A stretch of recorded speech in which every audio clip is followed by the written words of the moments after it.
I'm Andrea Askowitz. And I'm Allison Langer. And this is Writing Class Radio, where you'll hear true personal stories and learn how to write your own stories. Together, we produce this podcast, which is equal parts heart and art. By heart, we mean the truth in a story. And by art, we mean the craft of writing. No matter what's going on in our lives, writing class is where we tell the truth. It's where we work out our shit. There's no place in the world like writing class.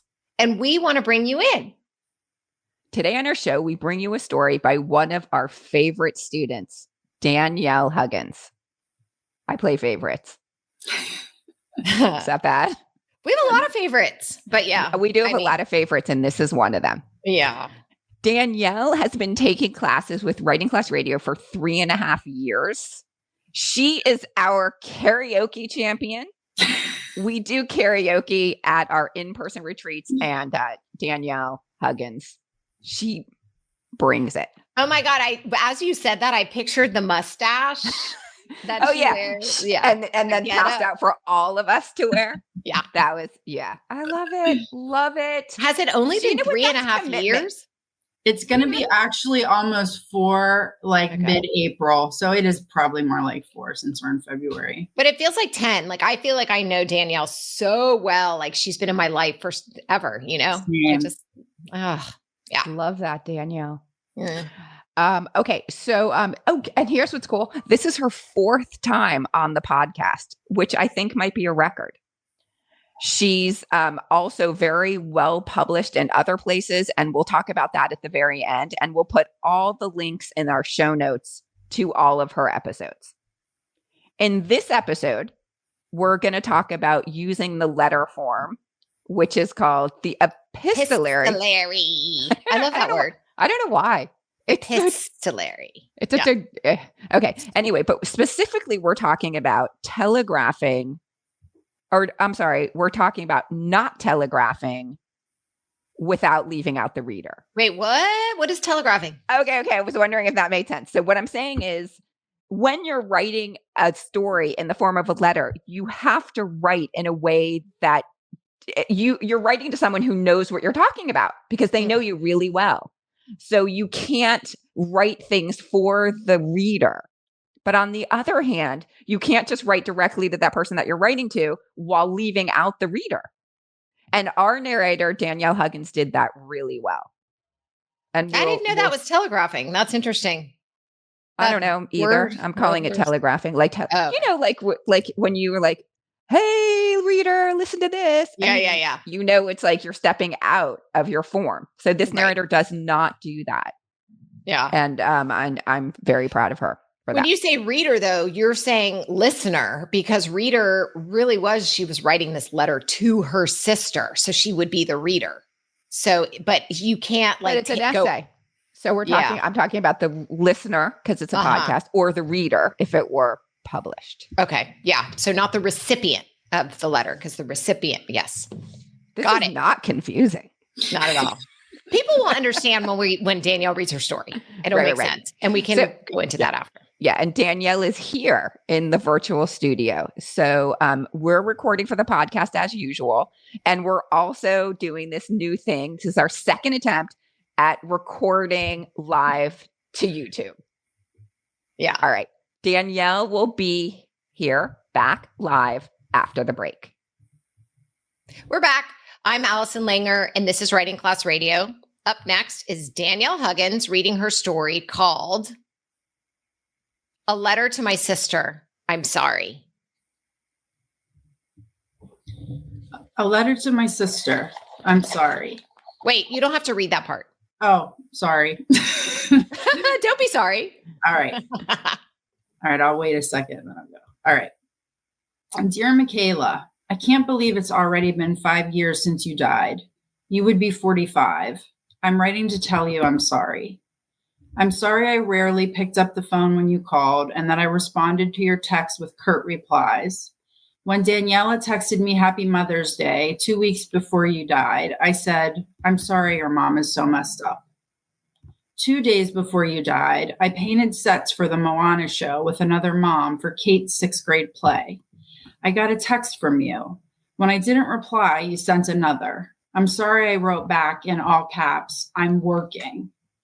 My painting partner had a heroin-addicted brother-in-law, so we vented as we brushed swirls of ocean. I called you manipulative and high school dropout. I said you never had a real job, had 2 kids by 2 different dads, and didn't even have custody of your girls. I'm sorry I said those things. We talked about how addiction is a disease, one that is nearly impossible to kick. Google says the heroin relapse rate is 85%. I understand this, but it is still infuriating. Part of my irritation was Mom. The number of times you stole from her made me crazy. Money, her wedding ring, the 18-karat gold necklace, great-grandmother's engraved silver and diamond watch, her car. You caused so much worry when you went radio silent and we didn't know if you were dead or alive. Mom's insistence on paying for you to have a phone and a plan when you kept losing them drove me batshit, but she always wanted a way to get a hold of you. Now that Kate is 17, I realize I would keep her on my phone plan forever if I had to. When your daughters were both born addicted to methadone, I was heartbroken. I worried about their neonatal abstinence syndrome. I don't know if you were even aware that in the NICU, a nurse gave Grace a morphine dose in a little dropper. When I tried to feed her, she wouldn't eat because it made her tiny body so tired. Back when you were like 12 and you started drinking and smoking weed, I never thought you would graduate to shooting up heroin. You told me it started with OxyContin pills you and your friend took from her mother. You said once you got on the opiate train, there was no getting off, and the last stop was heroin. I'm so sorry you couldn't see your daughters. I know how much you wanted to be in Daniela's life. I'm so sorry I sided with Daniela's father. At the time, I thought his reasons for keeping you away were understandable. Near the end, when she was 15 and you had been clean through methadone, I didn't agree with him anymore. I thought you had done enough to warrant more than just a relationship over FaceTime. It was so big of you to let Grace be adopted. I'm sorry that once she was, her adopted parents didn't think it was good for you to see her either. I see your girls every time I visit Pennsylvania. Daniela is 21 and has your thick, dark hair. She is in college for musical therapy and is part of a traveling music troupe. Grace is 11 and has your blue eyes. She's incredibly smart. You would be delighted. They are a walking, younger version of you. And I always have to hold back tears. I'm sorry the last time I saw you was just another stop on my drive home. It's only because Mom was with me that I saw you at all. When I would leave New Jersey for Pennsylvania, she would say, "Are you going to see your sister?" I would roll my eyes. During that very last visit, you didn't ask for money, cigarettes, or a ride anywhere. You were so sweet with Kate, who was 12, talking to her about school, her art, and speed skating. I was embarrassed by the quantity of food you ordered at brunch, and I'm sorry I kept track. But you ate 2 eggs over easy, bacon and sausage, hash browns, toast, as well as a stack of pancakes. When you grabbed handfuls of sugar packets from various empty tables and stuffed them in your pockets, I wanted to crawl under our table and disappear. I should have been more understanding because you were clearly hungry. When we got back to your building and you pointed to your little tabby cat in the window and said, "That's Sadie Cat. Do you want to meet her?" I'm sorry I declined. As always, I just wanted to get on the road. If I could go back, I would have met Sadie, seen your apartment, and congratulated you. I was proud you had been in one place so long. You were clean and kicking ass. If not, you'd have been evicted. After 5 years, I realized I was embarrassed you weren't normal. I wanted a sister with a regular job, custody of her kids, and the ability to function like everyone else. I wanted a friend, a confidant, someone with shared history only sisters could have. Only you know the feeling of being comfy cozy in the backseat of Graham's Chrysler LeBaron, driving with her and Mom for our annual trip to Florida. The 22 hours never bothered me because you were there, and we were surrounded by blankets, pillows, toys, and games. You were the only person who ever played Travel Connect 4 or Travel Battleship with me. When I hear songs from A Charlie Brown Christmas, especially Linus and Lucy, I think of you.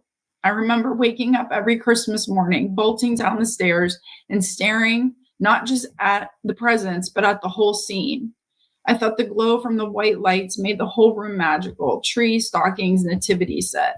You were the only person I could laugh with about that nativity set. So old, there were only 2 wise men and that sheep with the missing leg.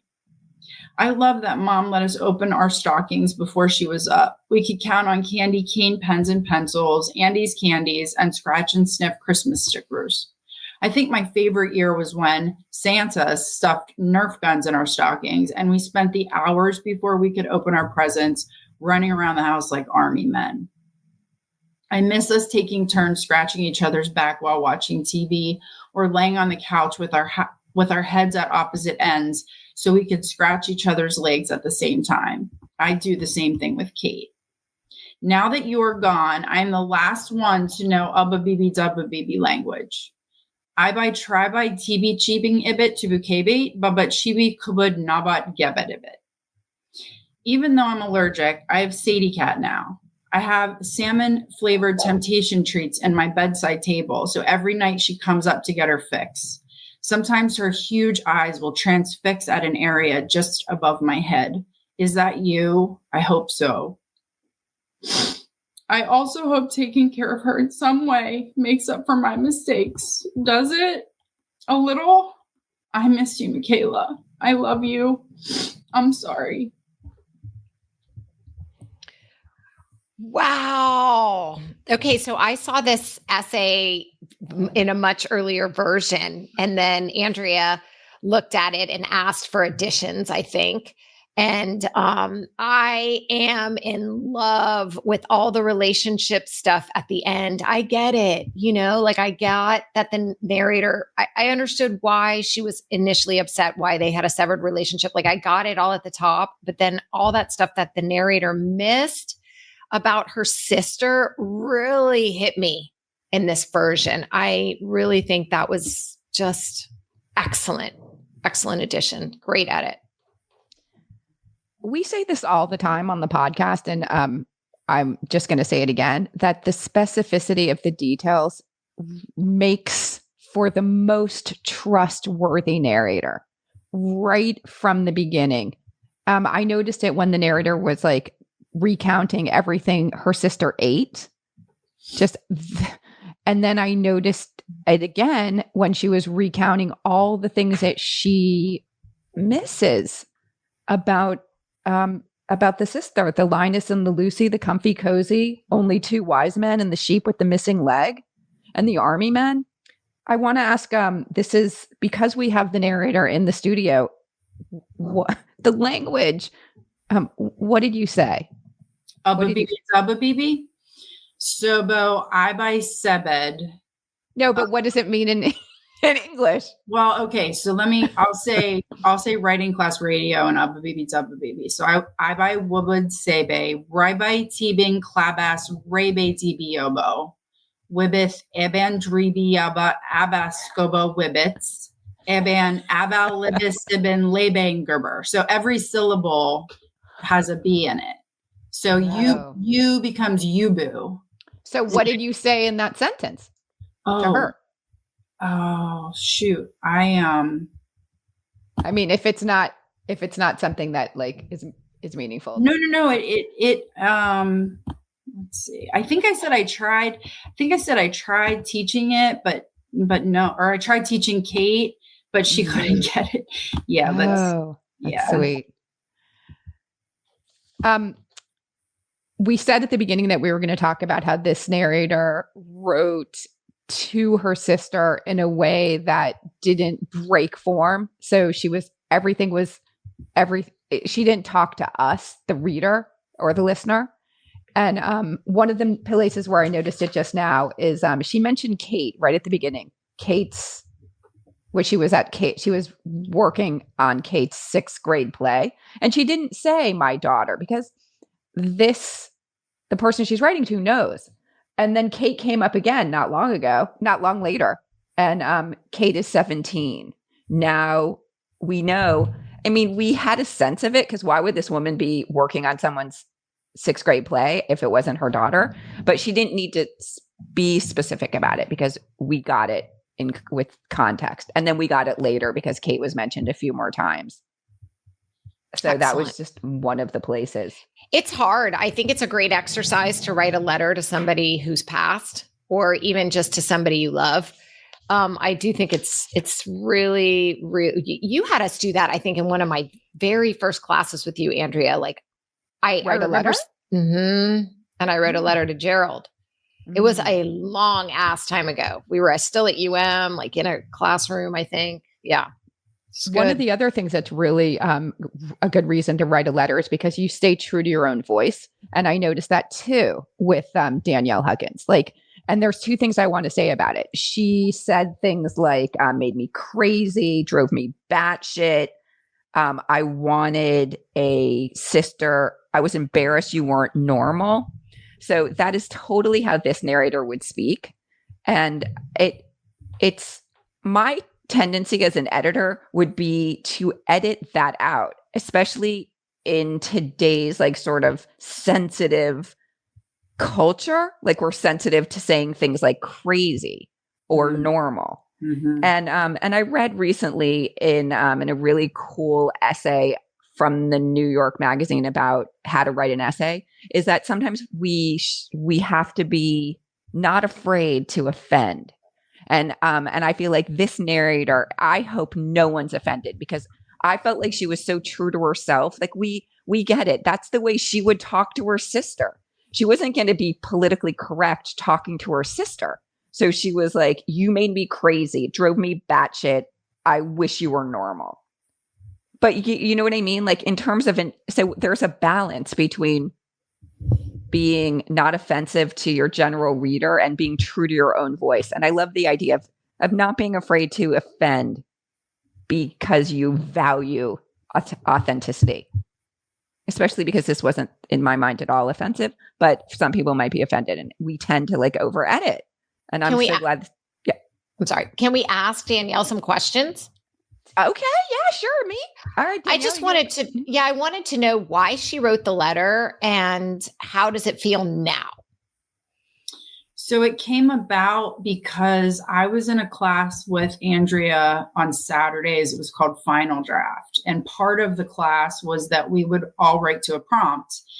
We were given a short amount of time and then we'd read it. And the prompt was write a letter to someone. So I wrote a letter to my sister. And my mom had told me, and my aunt had told me, you might want to write a letter to her because we had such a complicated relationship that grieving is different than had she been like normal.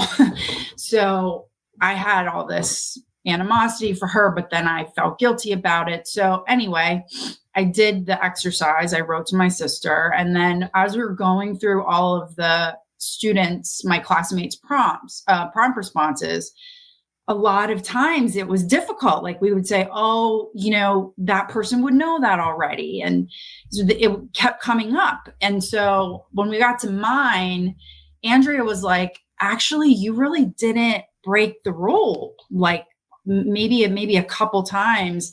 So I turned it into a full essay and brought it to the retreat.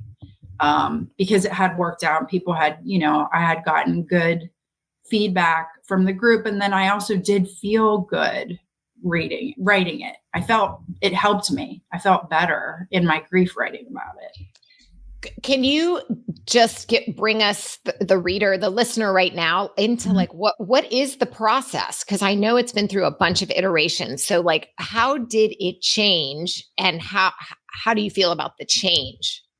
Within the piece? So it started, I don't know, Andrew, what do we get? Do you give us 10 minutes for response, something like that? 12 max. So you got to write fast. Yeah. So we did it. And then I had it saved under, Saturday Final Draft. Well, I'll say that none of the so in that first draft, none of the parts about the memories and your shared experience were in that draft. No, so it was just me being pissed. Was angry. It was very, very angry. And I did say, I'm sorry for being shitty, and I hope me taking care of Sadie makes up for it. So then when the retreat was coming around, I went back and found it. I incorporated the feedback from the class. I sent it to Allison, and she was like, I'm getting the anger, but like, where's the sadness, and what are some things maybe that you did that weren't so nice? So we changed it for that. And then even at the retreat, I incorporated Allison's edits. And at the retreat, it had no memories. It didn't have anything about Florida, Christmas, anything like that. And when I read, I cried a lot. Like, it was really hard for me to get through the essay in Florida at the retreat. And my fellow editors were very honest with me, and they said, you were sad, but we weren't feeling it. We didn't feel it. So, then Andrea saw it too. So, I mean, this is like a draft 6, 7, something like that, between, the prompt response, those edits, first round of edits for the retreat, second for the retreat, and then maybe 2 through Andrea. So, yeah, it's not. Do you feel like you, do you feel like you worked through the anger and the sadness through all those, rewrites? Yeah. I'm not saying that it's gone for you, but I think it helped a great deal. I mean, I would recommend anyone do this. If someone's passed, I was just watching, you guys know I love the Real Housewives, and one of the housewives, her dad committed suicide, and she remembered the last time that she saw him. And she said she just wished she would have sat down and talked to him, for taking the time for 5 minutes. And the amount of times I hear people who have lost people and they think of that very last time, and it's almost universal that they I wish I would have given him one more hug. I wish I would have said I loved you. But you never know. So when you write things like this, you can get that off your chest. And especially if you're someone like me who believes that my sister is still somewhere and she can hear me, it's helpful. But I think it would be helpful with someone who's alive that you're never going to read it to. Or even just yesterday in first draft, we're having a great discussion about just how valuable writing is in general. How we do work through our shit through writing, whether it's a letter or an essay or a story or whatever. This essay is about working through the guilt. That's what I think it's about. And what I love so much about the end is that it's not resolved. So the narrator, so Danielle, you're saying, even though I'm allergic, I have Sadie cat now. And then this really sweet thing about, this is an interesting line that I want to mention because I heard it. I have salmon flavored temptation treats in my bedside table. So every night she comes up to get her fix. That's good. Thank you. That was like a little callback. Mm-hmm. Yeah, that's really good. But then I hope taking care of her in some way makes up for my mistakes. Does it? Like, it's a little like the narrator is still processing, working it out, hoping, sorry, guilty. Like she's not. Well, there's no resolution. Right. You can't resolve. The person is past. And so that's the beauty of this relationship and this letter, is that we have to just live with this shit that happens. Yeah. So it's so honest. I love it. I want to say something to our listeners out there who are writers and who are trying to write. Journaling and the process Danielle went through are two different things. So yes, journaling is really important. That first class that she took where she wrote this thing, but yet the anger was still there because she's just getting it out on the page. And that is still helpful.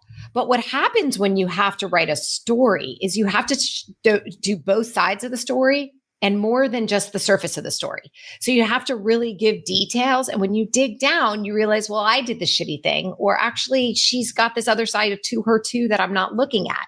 So you're forced to look at all sides of your story to make it a full story. And that is the beauty of storytelling. And that is the beauty of how you heal in this process. And and you almost can't get all the way to the healing part unless you do the work, whether it's writing or therapy. So those people who like bust out a great first draft, like really, they're doing their emotional selves a disservice. Well, I know you're trying to be funny, but some people, it's true though. You and I have talked about this. Sometimes people bust out this insane first draft, but it's because they have been working through this shit for years in various forms, and they finally got it on the page in a way that makes sense. So, but most people don't do that. And to your point, I love your point. I love it. It's like, I don't know, whenever I'm like sitting down again to like rewrite a story, I'm like, what a slog. No, it's going to take me 20 drafts. No, like I have to like have amnesia to get into a new story so that because I know how hard it's going to be to have to sort of forget it. But you're saying that the process of doing that is what makes the story great and what heals the self. 100%. That's so cool. And also having editors is so invaluable, and I have the two best editors out there. So thank you guys so much. It would not be what it is without. But you know what? I do think also getting in a class and hearing other voices, because we can tell the writer 100 times, like, no, I'm not getting this, add more of this, maybe take that out. That doesn't belong in the story. But when you're in a class and you're hearing feedback from people, other people who don't know your story, new people, whatever it is, sometimes they say something in a way that hits you differently and makes you finally pay attention. Yeah. And I mean, the class, I think, what did we have, Andrea? 9 people in the class or something. We had 9 at the retreat. I don't know that there was much overlap, maybe with one person. So between all of that, like that's almost 20 people that, I got to get this in front of, which, yeah, that's awesome. Yeah. I mean, a little, we're patting ourselves on the back, but writing class is like not only for our students, it's for us. Like Andrea has been like, I'm in a bad mood. I don't want to teach. I don't want to go to class. Stories. Yeah. And now she's like, oh, I miss it. I loved writing class radio more. Suddenly. Yeah. It's addictive to get good feedback or to even get, challenged. So I think it's just a really healthy place. And we're really happy that you're in the class with us, Danielle. You not only make advice, you give amazing advice. Excellent feedback. Thank you. All right. Thank you for listening. And thank you, Danielle Huggins, for sharing your story. Danielle Huggins is a writer from Northern New Jersey. And her mom also writes with us, who's amazing. Danielle has been published in the Washington Post, Mother Magazine. She's been on HuffPost too, no? No. Oh my God. Noah. You need it. Noah's the editor. Yeah. Rejects us something fierce. Sometimes it's just what they're looking for. It's just not hitting, or maybe the story's been published before. So we can't take it personally. We got to keep on going. No. Yeah, we do. She's also, I know, right? She's also been published in gomag.com. Danielle is a frequent contributor to Writing Class Radio, thank goodness. And she takes first and second draft, final draft, memoir, retreats. Like she is a lifer. And she's currently working on a memoir. And okay, what else? She's on TikTok under @bipolar Danielle and lives with her husband, daughter, mother, a wire fox terrier, and Sadie Cat. Yeah. Sadie Cat reminds me of like, what was that Friends episode? City Cat. Oh, it was Smelly Cat. Smelly Cat. Yeah, Smelly Cat. That's what I kept bringing that up for me. If you loved this story and want more Danielle, you can listen to episode 105, Teach Us Something We Don't Know. Episode 139, This is What Mania Looks Like. And episode 152, How Music Inspires Storytelling. Such great episodes, all of them. Yeah. Oh my God. Oh my Excellent God. stories. And all the links will be in the show notes. So you can get that wherever you get your podcasts. Writing Class Radio is hosted by me, Allison Langer. And me, Andrea Askowitz. Audio production is by Matt Kundle, Evan Serminski, and Aiden Glassy at the Sound Off Media Company. Theme music is by Justina Chandler. And there's more writing class on our website, including stories we study, editing resources, video classes, writing retreats, and our live online classes. If you want to write with us every week and hang out with Danielle, or if you're a business owner, community activist, group that needs healing, an entrepreneur, or you want to just help your team write better, check out all the classes we offer on our website, Writing Class Radio. Join the community that comes together for instruction, an excuse to write, and the support from other writers. To learn more, go check out our website, or you can just email us, Allison or Andrea at writingclassradio.com. A new episode will drop the first Wednesday of the month. There's no better way to understand ourselves and each other than by writing and sharing our stories. Everyone has a story. What's yours? What's yours? Yeah. What's yours?